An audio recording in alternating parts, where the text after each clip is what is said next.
How official. Okay. So I think we'll wait for a couple more minutes just so that we'll start at 5 just in case other people want to join the lecture. So what are you doing in Texas, Bianca? I'm just doing a little bit of work over here and then I'm going to be back in like a week. Amazing. Yeah. So Texas is not that exciting. this is like really double, triple, quadruple me. It's the representation of my ego. So many egos. Exactly, the multiples. I know. Amen. Because I can only pin one person usually. Okay, why don't you pin Tanil or Bianca? It's easier. Okay. But so you guys have started to work on your own stuff together though? Yeah, exactly. Together because we're joined at the hip. Amazing. Yeah, we don't have a collective name yet, but open to suggestions. What? You're open for suggestions? Okay, I'll have a think after I've watched the whole lecture. Then I will come in with my homework. Every student emails me a name they think is fitting. Is that homework? Yeah, I'll have some homework to do. All right, let me get started then. So what I'll do is first I'll introduce you guys and then I'll leave it up to you guys to start your lecture. Okay. So to everyone here, let's say, and online, I'd like to welcome our first guests, Bianca, Censori, and Tanil, Raif, to the first of hopefully many guest lecture series here at University of Malta. So for us in our studio here, we're leading a third-year design studio. For us, architecture is one of the tools available for opening up undiscovered worlds. Our studio is a quest to find new potential for architecture through a freedom of ideas, not confined within existing thinking. In a world where in an instant we can find out what is happening almost anywhere in the world, we believe we are in need of architecture that transcends conventional values and sense of scale. We want to diversify architecture, liberated from so many architects' insistence on following particular building types and in general, our narrow expectations. We need to introduce more varieties of architecture to better address people's dreams. We want to expand architecture into the future by creating new possibilities. To us, to free architecture means not to be dogmatic or stylistically driven, but to be specific and inventive in every case. So when I was thinking about this lecture series, I thought of inviting Bianca and Tanil because I believe they fit to our studio's ambitions. I met Bianca and Tanil when I was working for Valerio Giatti and they were working for Kanye West. Bianca is an Australian architect based in LA, who in her 2 years working for Kanye West collaborated with the likes of James Turrell, Valerio Giatti, and Vincent van Duysen. And Tanil, on the other hand, is a Turkish Cypriot, if I'm correct, also an architect based in LA, who studied at IIT. And straight out of university went on to work for Yeezy Home for the last 2 years and continues to do so. What I have noticed in both these architects and many of my generation is that they represent a new kind of architect, an architect without roots. So I will now leave Tanil and Bianca to present the work and research that they have been doing for the last few years together. Thank you. Thank you, Anthony. So do I mute? Okay. I'm just gonna share my screen.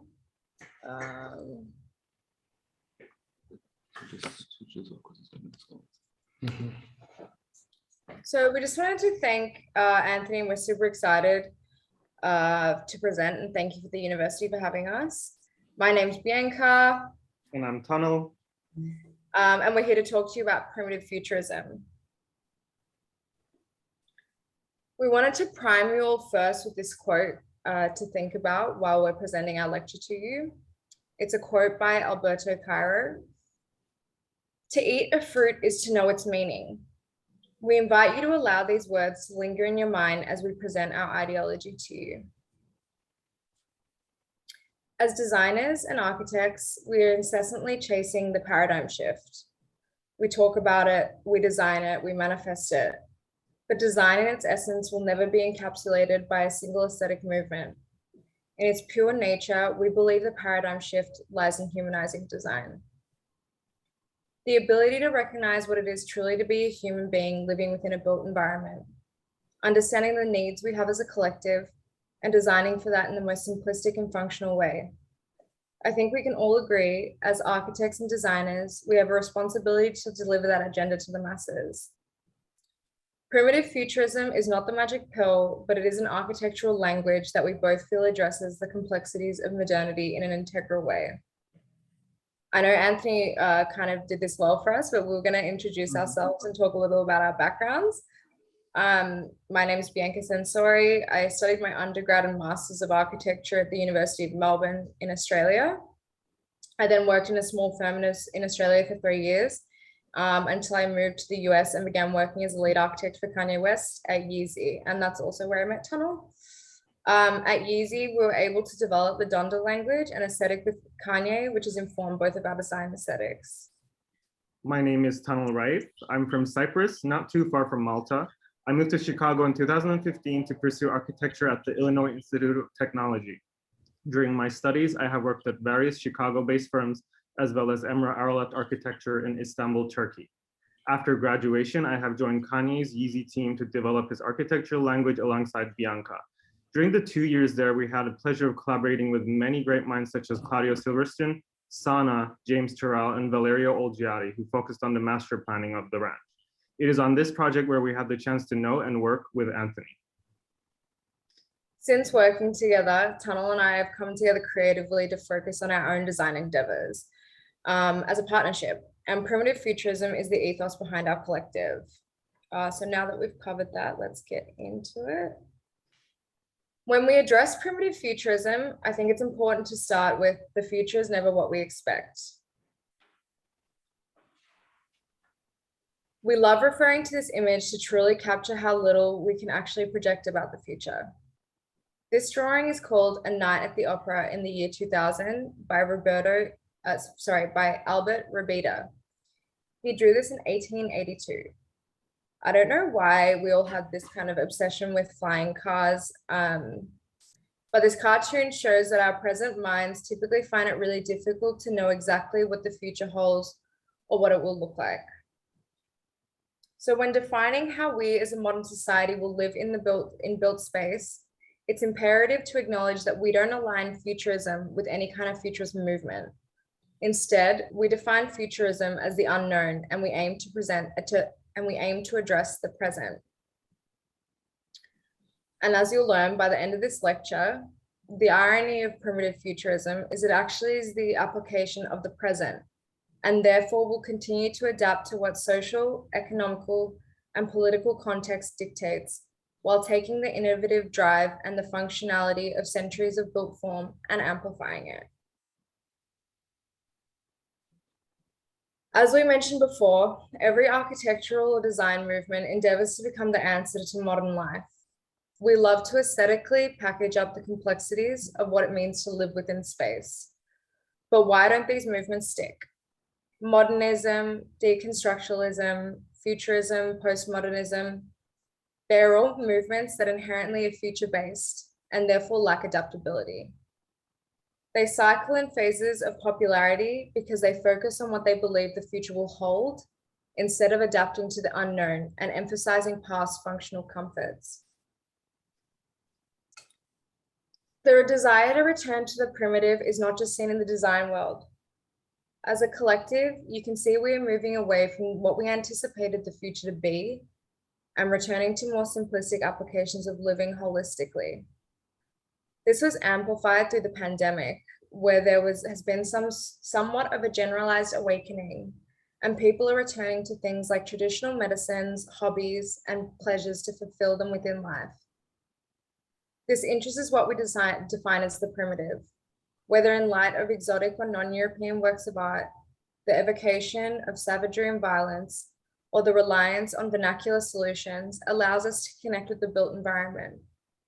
We can use this ethos to reflect regional concerns and represent Indigenous groups, as well as other sorts of internal others. This nurtures the familiarity of the present. So now that we've covered what our definition is, let's get into what design elements make up primitive futurism. We spatially define primitive futurism through 4 elements: context, materiality, adaptability, and what we call the human experience. So let's begin with context. Context is everything within primitive futurism. We acknowledge that the earth is plastic and has the capacity to receive form, create form, and destroy form, which is the manifestation of new form itself. Any built form in which humans place upon the earth, given enough time and space, will always be humbled by nature. You can see there, like, you can always see that example of like tree roots just breaking through concrete. Built form requires maintenance to forever be in the pristine aesthetic bubble we so desire. But that is the shift. Primitive futurism aims to incorporate context, knowing the earth will incessantly humble it. It celebrates carving, excavating, and utilizing its surrounding as an architectural language as opposed to defying its environment. Sustainability is another element that is driven through context. Sustainability is the union between built form and what the earth naturally provides. Harnessing that union is where we feel sustainability in architecture will truly move forwards. So we look to context to dictate how we can incorporate sustainability into design. This is one of our favorite references, Desert Breath. It's a land art piece that is truly informed by its context.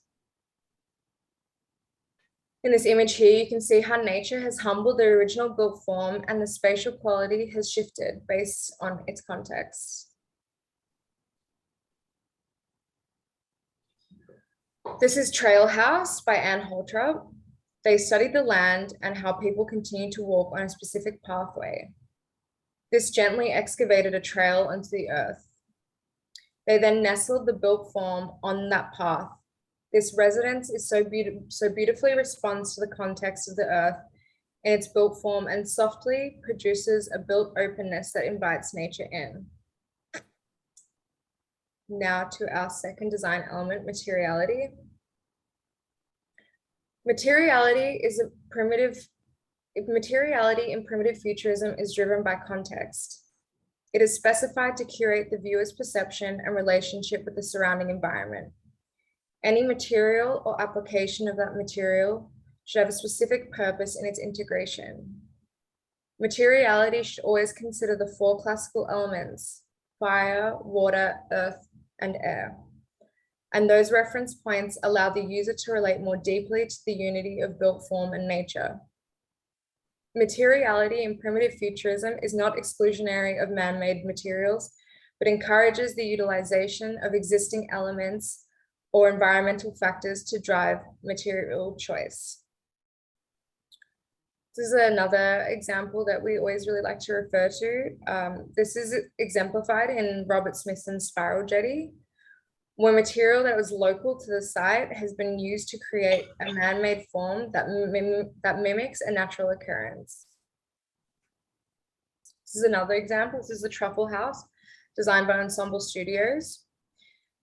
It is a fascinating use of how man-made material can be integrated into the organic. Ensemble began by digging into the earth. They then used hay bales to create a negative imprint. So you can see in this diagram here, like how the hay bales were set out. They then poured concrete into the hole and into the earth. The house was then lifted by a crane out of the earth and placed onto the ground. That's why it's called Truffle House, because like unearthed. They then had cows in the area come through the residence and eat the hay bales, revealing the concrete shell in which the architecture revealed itself. And you can see that there. Materiality doesn't always have to be organic, but relating to its context. Now on to adaptability. I mentioned briefly in our definition, but a vital aspect of primitive futurism is its ability to adapt. This is what allows this ethos to transcend the limitations of time. Adaptivism is expressed through a design response. A response must be inclusive of social, political, economical, and industrial presence. The rigidity of other aesthetic movements is that they do not consider that these elements are always shifting. The primitive futurism of today will respond differently to the primitive futurism in the next decade. The core of the ethos is maintained and defined, but it is the present day environment that will define the futurist aspect. This allows built form to be periodical, but also familiar, as the familiarity and comfort of the elements earth, air, fire, water are always incorporated. A really great example of adaptability is the design of sound mirrors in World War II. The built form responds to the social, political, and aesthetic language at the time, whilst amplifying simplistic primitive practices that forego technological availabilities. It's also a great example that just because you can utilize the technological advancement doesn't always mean that it will create a better outcome. The human experience is a vital part to primitive futurism because it acknowledges that our built spatial experience is human-centric.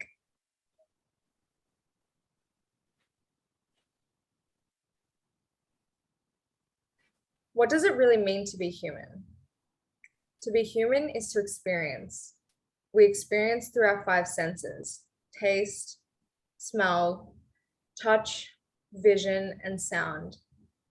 It is through these senses that we understand the world and our surroundings.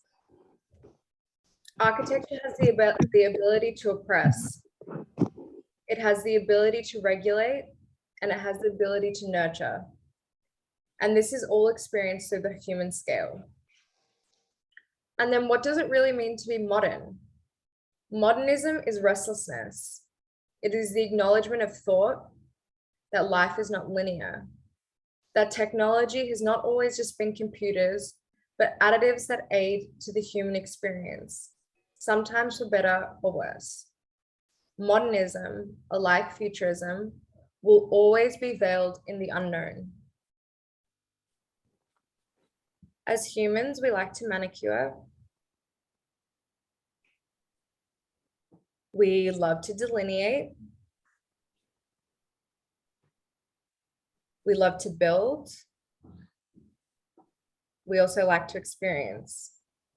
But consistently through our human experience, we yearn for a connection to nature and the organic.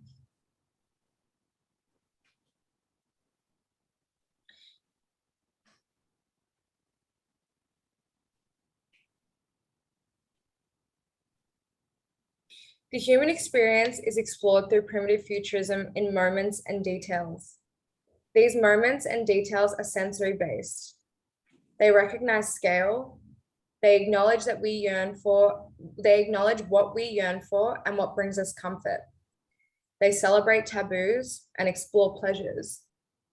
These details can be spatially explored through light, through material, through elements, and through connectivity. Think of the joy a family has gathering around a fire, or the warmth of the sun on your skin when you sit by a windowsill, or the therapeutic sound of rain on a rooftop.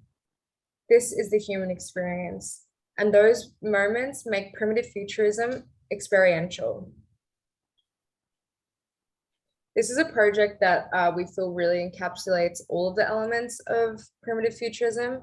And Tanil's now going to take over and talk about it. Cantera, an off-the-grid dwelling that occupies the subterranean landscape of Mallorca, a Spanish island in the Mediterranean Sea. The project exists within a sandstone quarry that was subsequently used by the military during the Spanish Civil War before being left abandoned. Finding the excavated space in the guts of the earth and reinventing its use implies writing a new story that can rescue it from its abandonment. Ensemble Studio began the project by exploring the space and scanning every part of it, throwing millions of laser points on the wrinkles of the continuous stone surface. We registered with military precision the solid structure that was built for us and is now ready to be polished and inhabited, says the architects. Using these scans as a starting point, the design team analyzed space in order to reconfigure and refine them as an environment for living. Skylights were carved in the darkest corners of the cave, while the stone surfaces were thoughtfully cleaned to remove the mold and dirt that had accumulated over the decades. We believe that the contextual relationship and off-the-grid nature of this project is a perfect example of primitive futurism, as it shies away from utilizing man-made technologies while celebrating what nature has to offer. The major intervention of carving skylight functions as a natural way to illuminate and ventilate the space. As you guys can see, this project highlights many of the natural elements we have been talking about, including its use of water, fire, and earth, and air.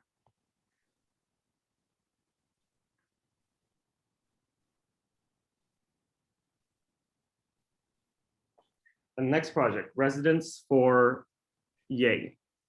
This residence, designed by Valerio Olgiati for Kanye West, is the project we had a chance to collaborate with Anthony. The home is placed on the flattest part of land and is pushed beneath the earth to avoid interfering with the surrounding scenery, as well as taking advantage of the thermal qualities of the earth. The excavated wells, highlighted in orange in the diagram, bring in air and light. Marble is placed within these light wells to allow the light to bounce off it, which creates a remarkable experience that relies on physics and nature. The heart of the residence is the sunken garden, which frames the sky within its circular boundary.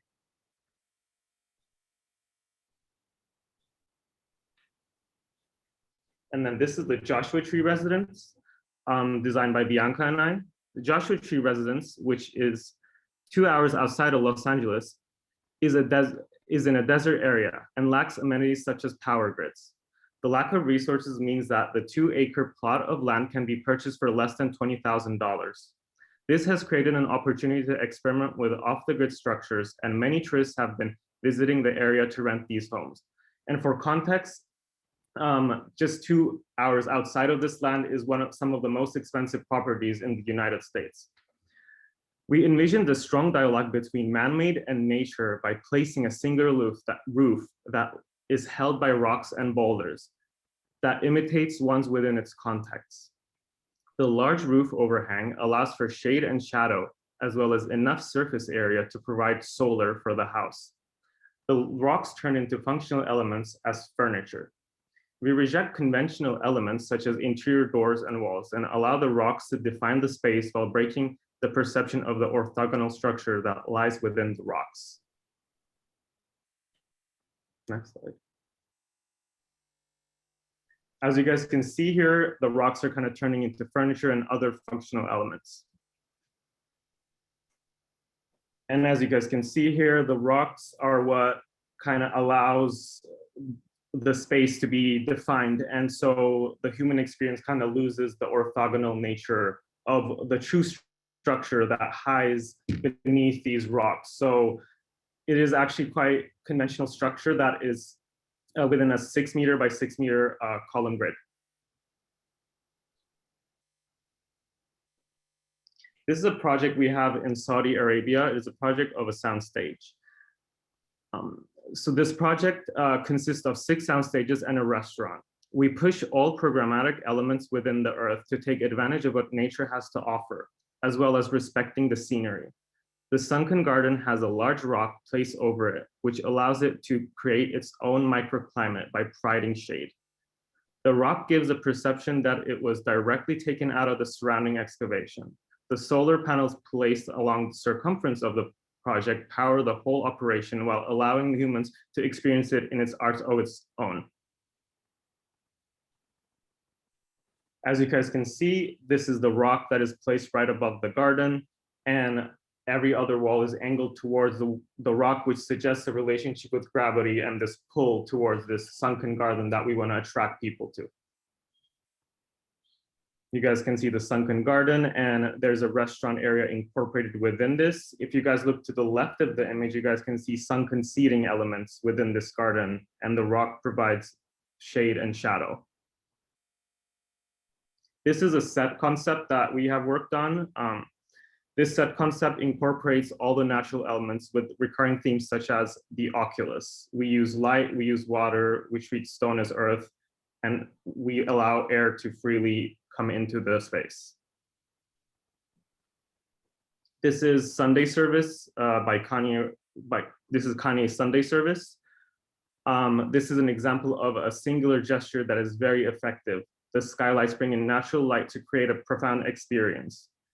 So as you guys can see in this image, every single light beam is natural, and it is a very effective and quick way to create something very remarkable.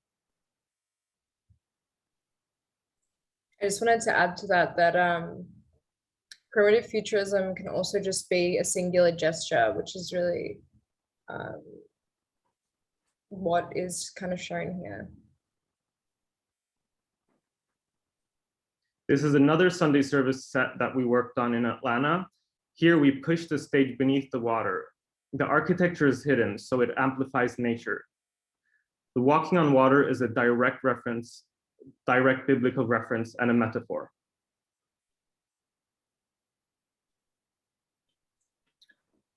This is a project that I developed. It's a residence that essentially explores really what it means to be humbled by nature. This home only actually really exists in a moment of time. You can see here, like the break in the built form has kind of breaks in the slab where the nature is encouraged to kind of take over the home. This is another part of that home where I explored the element of water and what it means to have like a human experience with water. Water is something that ebbs and flows and is can be constantly in movement, particularly to something like a home where you've got plumbing and like a flow of water. So in here, I developed a space where you can sit, listen to water trickle, and kind of watch how it comes in and out of your residence. Here's another moment of the same project where I looked at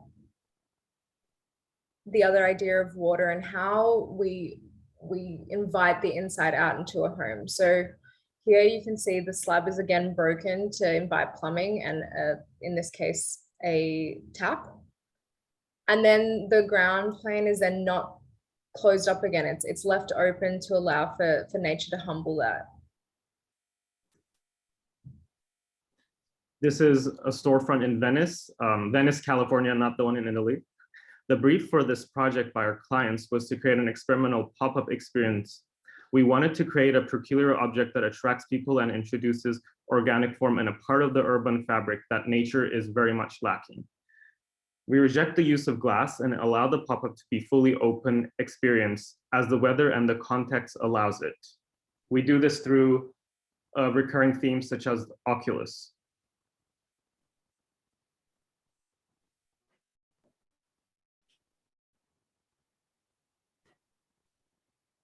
Here you guys can see that this was a pop-up for a biomolecular fragrance startup. And so as you guys can see, the circular extrusion in the middle is what creates the fragrance. It's the machine, it's the heart of the operation. And then we tie this back into the structure, and then the structure leaks the smell to the surrounding context, which attracts people. And it is just purely to promote the smell. So again, this kind of amplifies that human experience that I know we're typically driven by aesthetics and vision, but this really shows how you can incorporate other senses to have that experience. And then this is in the object within its urban context where, it ties back naturalness and nature to a place where it is no longer there. And then to close off with a quote by Jeffrey Cohen to Elisa Crampton. So yes, let's think about the agency of horses and forests and planets. Let's think about the agency of the elements, earth, air, fire, water. Let's stop surrendering to an apocalypse we secretly desire. That's the easy way out. Repair and compositions are harder, especially because we are broken ourselves. We've created a system that keeps breaking people, that thrives on breaking humans and worlds, that wounds in minds and body those who live with us now and those yet to come. Fixing what we keep breaking is surely the antidote of melancholia, the best way to live with rather than be consumed by fire and ice. And maybe we would feel more compelled to repair rather than consign if we saw better the agency and power of the non-human.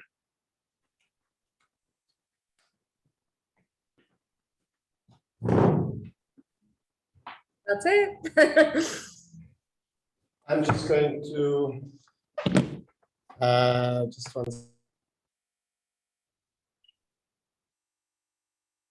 Oh, can you hear me now, Bianca and Tanil? Yeah, of course. Very high. Thank you very, very, very much.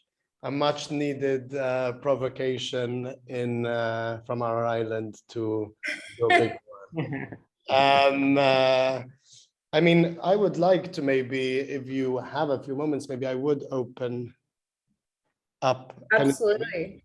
Just to like ask a few maybe questions. I don't know if any of the students will have, but maybe I'll start off. I mean, I really appreciate that very much at the start of your careers, you are starting to try and formulate a position in architecture. But is it my understanding, do you want this position to last forever? In the sense that you say it's adaptable. So is primitive futurism, let's say, it now? I think it's more so the fact that the irony of those words is that really we're trying to more so address the present. Mm-hmm. So it's like the adaptability of primitive futurism is that it's just not going to look the same. Like the primitive futurism that we're exploring today is just going to look completely different to what we'll look at tomorrow.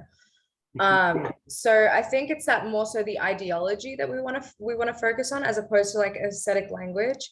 I mean, currently right now it's like reflective of earthly materials and colors and that kind of palette. It's like visually, but I think that will continue to develop and not be bound by those things. And so let's say beyond the aesthetic, so right now your experience of space is something between sort of carved out spaces and incidental, let's say, appropriated rooms. Is that like how we understand it, right? That is like currently how we understand it, but I think like to answer your question, like some of the elements in the future might look different, but I think there are some universal aspects of primitive futurism that will always stay. For example, its relationship to light, earth, air and fire. Like those will always, I think, be kind of like driving forces, but what we may see in the future may not always look like we're seeing in these slides, is what I believe. Amazing. And let's say on a more general term, or let's say question, I mean, I'm interested when we invite these guests to understand not only their position, but also for the students in the room.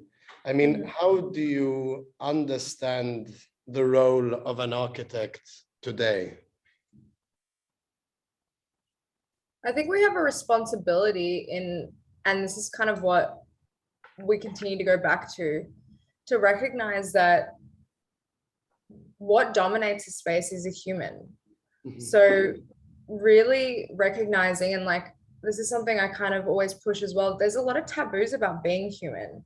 There's a lot of things that we do that we prefer to hide in space, a lot of things like bathing, using the bathroom, all of those kinds of things.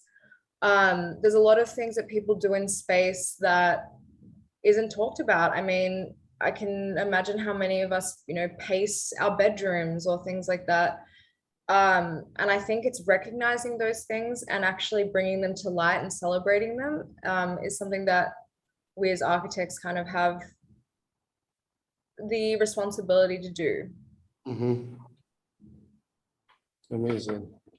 And let's say just more on the work, I really, I mean, you've shown a real lot of projects to explain certain ideas in your architecture from very, very different periods, you know, like I saw Lalibela to Trail House. Would you say that primitive futurism always existed for you? I would say primitive futurism always existed. Primitive futurism, even today, uses technologies or wants to use technologies that were used from generations before us. Mm-hmm. And so, you know, because those are the kind of guiding principles of what charges the architecture, I would say so. Cool. And let's say, I noticed a lot of this rock and stone formations in both, or let's say, yeah, like earth and stone and rock. And I wanted to ask you guys, I mean, we come from an island that is called the Rock, you know, and we have like old megalithic temples and everything around is stone. And I wanted to know what you guys, let's say, what does the rock or the stone and all that, let's say, you have done in your work, what does that, why do you choose that material? What does it mean to you?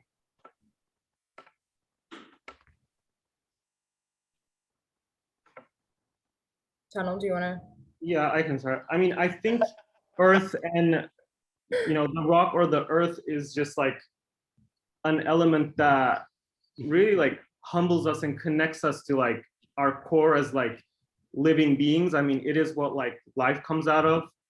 And so we often incorporate, you know, rocks and earth in a manner where in a lot of the cases, it's almost like a subtraction of what we do because we use elements such as excavation and whatnot. And so I always like, you know, when we're designing to, you know, use these like things that are in contrast, like if we're excavating, okay, what can we do with, or what can we kind of show that we're doing with this material that we're excavating? And then that sometimes manifests itself as rock formation, or we can, you know, reuse that as material. So, but it's, oh, sorry, Tanil. Yeah, so to me, it comes from there, but yeah.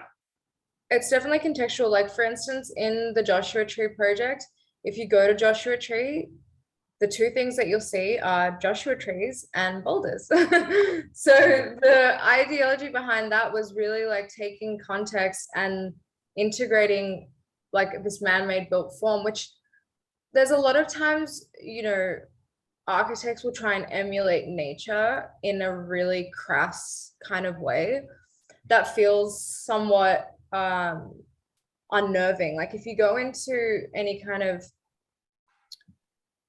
carved out space that's not necessarily earth, that's some other material, you feel kind of disorientated and it's a bizarre kind of feeling. So I think that grounding that desire to return to nature through material, and as I said before as well, it doesn't necessarily always have to be a natural material, like it's the integration of man-made materials as well. Really helps us to connect.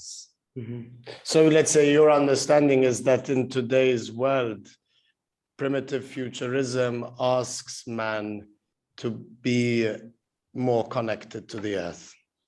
But it could be that in the future you would make white steel boxes that completely disconnect from the ground. Exactly. Absolutely. And let's say, just lastly, from my, because let's say, for me, it's interesting. I find contradictions and and dualities in positions very fascinating. You know, you show Cantera, which in my opinion, or let's say my understanding of it, is more a reimagination of a given carved out space. Exactly. So it's more like an appropriation. But then you showed Lalibela, which in my opinion, for example, is a much more profound experience, but that's just my opinion. And Lalibela, for example, is an invented man-made space. You know, so let's say ensemble leave a lot to chance, but in my opinion, for example, there is nothing to chance about Lalibela. And I wonder, let's say, when you compare and contrast the two, and when you use them both to encapture primitive futurism, is primitive futurism more to chance, or is it completely man-made?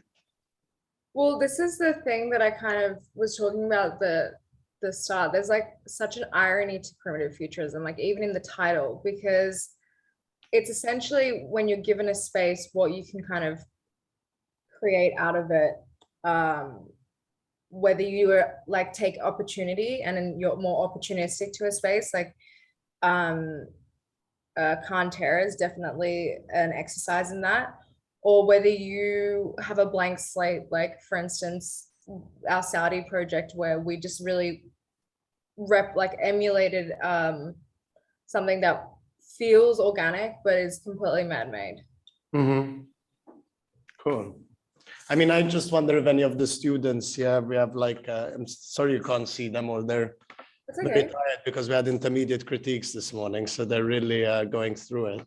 But, I wonder if anyone has any questions or not. Okay. I think they're all digesting. I think they're shocked.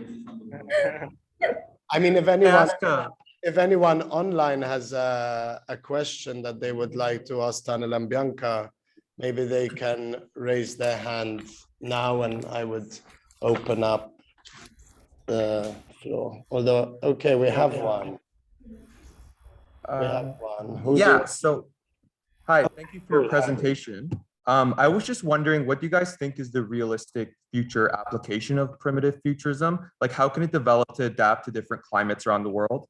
I know I live in Canada and we have like -30-degree winters, lots of snow. So like, how do you think this can adapt in the future? I mean, I think primitive futurism is, as we discussed, it takes into account opportunity. So, you know, we always have to look into opportunity and, you know, consider the surrounding context, which is one of the main ideas of primitive futurism. And that is like it is a very broad answer, but like, that's what I can tell you about how we can adapt it in the future. Bianca, what do you have to say about that? Sorry, what did you ask me? And then do you have anything to add to that? No, I definitely think it's like it boils back down to context. So like again, with like the Joshua tree, the materiality and how we've kind of laid out the plan and everything is contextual. So as you said, like you're living in Canada, it would really boil down to like what is the earth wanting and connecting with the earth and what like how the earth wants to be developed into a built form. And what its opportunities are in its context. Okay, does anyone else have any questions? We have someone in the room, Bianca and Tanil, so. Hi, Bianca, Tanil, thank you for that. Just an observation, but I think that's quite interesting, is you speak about a regional reality, about the project, but there's a binding universality in the ultimate outputs of what you're creating. I think that's quite interesting to consider as a return for architecture, something which is common along the projects. Whilst there's nuance in the regionality of each project and context, there seems to be a universal thread and a return to something universal and binding. I wonder if there's anything you can expand on in terms of that.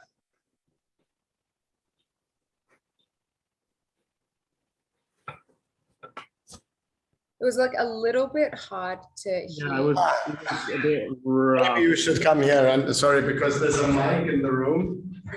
And Andrew was sitting at the bottom.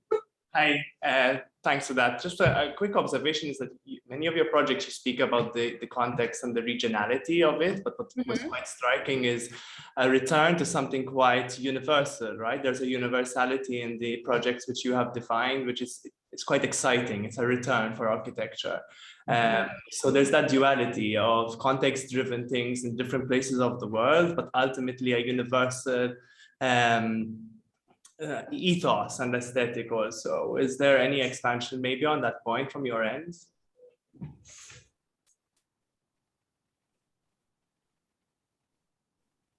I mean, I think when we think about like regionality itself, and which ties to the surrounding context, it goes back to the kind of like universal nature of you suggesting kind of like universal nature that of like our projects. And I think that kind of comes back, that actually is directly fed through the regionality. And that's why you're kind of reading it as that kind of language. But also it's similar to like a dialect. So it's like you have a space where, you know, there's a universal language, or whether it be spoken, architectural, but then there's specifics to different regions, just like a dialect, that make it contextual, which I think is what we kind of really are trying to explore. In that yes, there's things, you know, anywhere in the earth, there's fire, all those classical elements, fire, air, earth and water, and those are the kind of things that dictate. But realistically, yeah, it's a very opportunistic exercise. Yeah, and wherever you are, there's always going to be fire, earth, air, and water in play. So you will see, you know, common ground there. Yeah. I look forward to seeing you guys do other programs, you know, like have you thought about what a primitive futurist office building looks like, or a primitive futurist shopping mall is like? We actually have thought about it for an office, but unfortunately we can't show it because of NDAs. Okay. Yeah. Maybe in private with you. Okay, you can show it to me, Tanil, on our own, maybe. I think we have another person who raised their hand, Marco. Or I don't know if it was an accident or not. It was. Yeah, hello. You guys hear me? Yes. Yeah, okay. So I'm a FAUP student from Portugal, and I'm in my master. And I was really excited to this presentation because I was wondering if this primitive future was also tied up with the theory of So Fujimoto, who also talked about this primitive future, and how it was the experience of working with Valerio Algiati, since it's for me it was really nice inspiration from my also degree, and how it is to work with him and how he influences your also approach to architecture, because he taught me a lot about the way how to be a creative as well, in terms of being a divisive architect or a composition architect, and how you see yourselves in that prisma, so to speak. Thank you very much. Thank you. I mean, I think that Valerio, the way that he actually engages with space kind of follows a lot of the ideologies that we have. I mean, we've had situations where we've given Valerio basically like 4 square walls, and then he's created space within that and carved space out. So like, you know, emulating like excavation and all of those things that we're discussing about natural elements without actually having those elements present, but it feels earthly and it feels natural and it feels like primitive futurism. I mean, I love Valerio's work. Yeah, it was an absolute pleasure working with him. Very inspiring. I also love his use of like low tech means to create like remarkable experiences, such as kind of like putting a piece of marble in front of every light well, so that, you know, the light bounces off there and creates color and a different shadow and shade. And those are just very low-tech things that are highly effective in creating something remarkable. Yeah, it's really amazing. I'm following his work since 2014 when he started with this non-referential madness, which shocked everyone in architecture field. What you mean without having no referentials, but now he explains in this last book. So yeah, I just wanted to know your opinion on that. Really, thank you for your intake. Thank you. Thank you. Thank you. Okay, does anyone else have a question?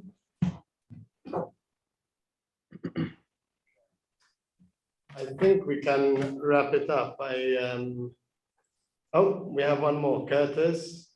Maybe we'll take Curtis as the last one, and then we can close the talk together. So, Curtis, would you like to say something? Sure. Hi. Thanks a lot for that. It was very insightful. I wanted to ask you, you are like, for some of the highest level creative in the world, you are like in a very good place. So I wanted to ask you, what would be the ultimate project for you? Could you repeat the last one? What would be the ultimate? Oh, ultimate project. I would like to design a cemetery. That actually would be my ultimate That's project. funny. I designed a cemetery for my thesis project in school. That was the last thing I designed. A bit morbid, but I think for me, I'm really fascinated about public spaces. So a really large, public space, a town square, something like that would really excite me, and to bring these elements and ideas, because I think, modern cities start to lack the kind of like human experience and nature, and to bring that back would be really a big honor for me. But also I'd love to design a cemetery as well. Yeah, I think the cemetery. I feel you, and that's coming back to the taboo in the general design and architecture field. I feel like I have like specifically an affinity for taboos in architecture. I find it like incredibly fascinating, because I think that there's just so much about being a human that we ignore when we design. Yeah, because I guess you got programmed by society and the people before you to not to think too much about those things. And last question. So you laid out a lot of first principle in which you built a kind of your manifesto. Could you see those ideas applied to other fields, like for object design, clothing? Oh, absolutely, definitely. Tanil and I love exploring fabrication as well.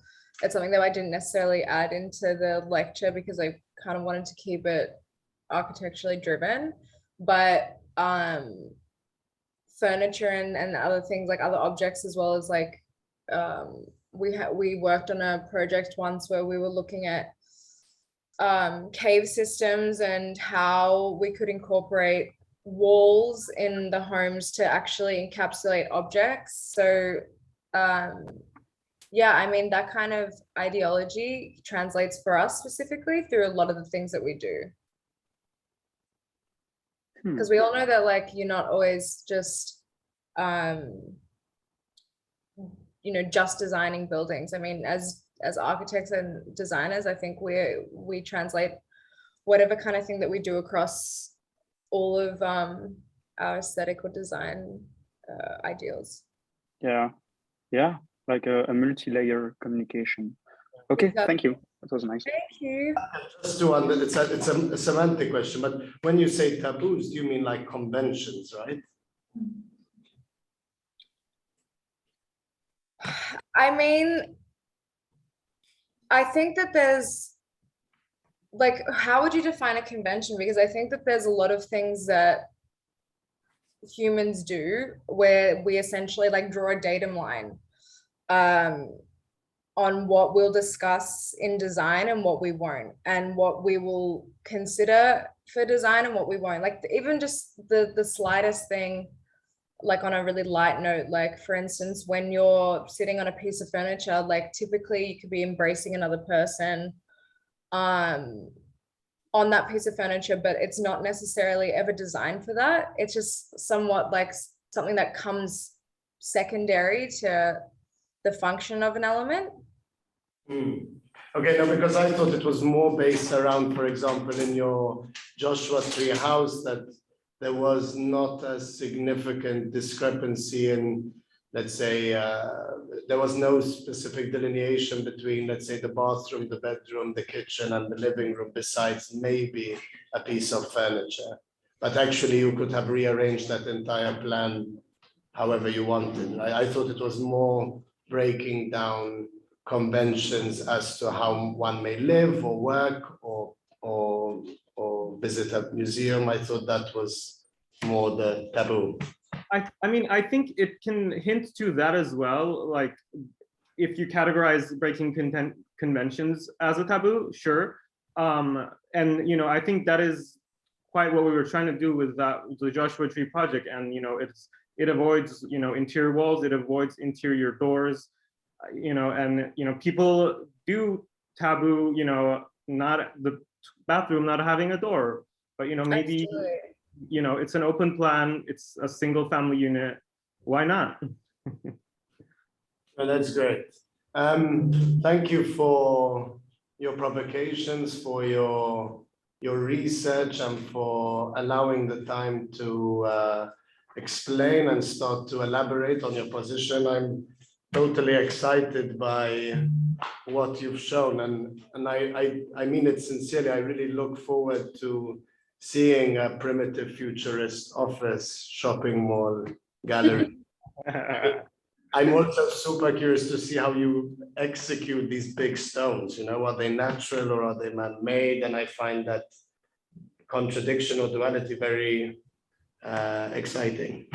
So on that note, I'd like to thank everyone who joined us online and all the people here in the room. And a special thanks goes obviously to Tanil and Bianca for their time and for their work. I really appreciate the time you've taken, guys, to show us your work.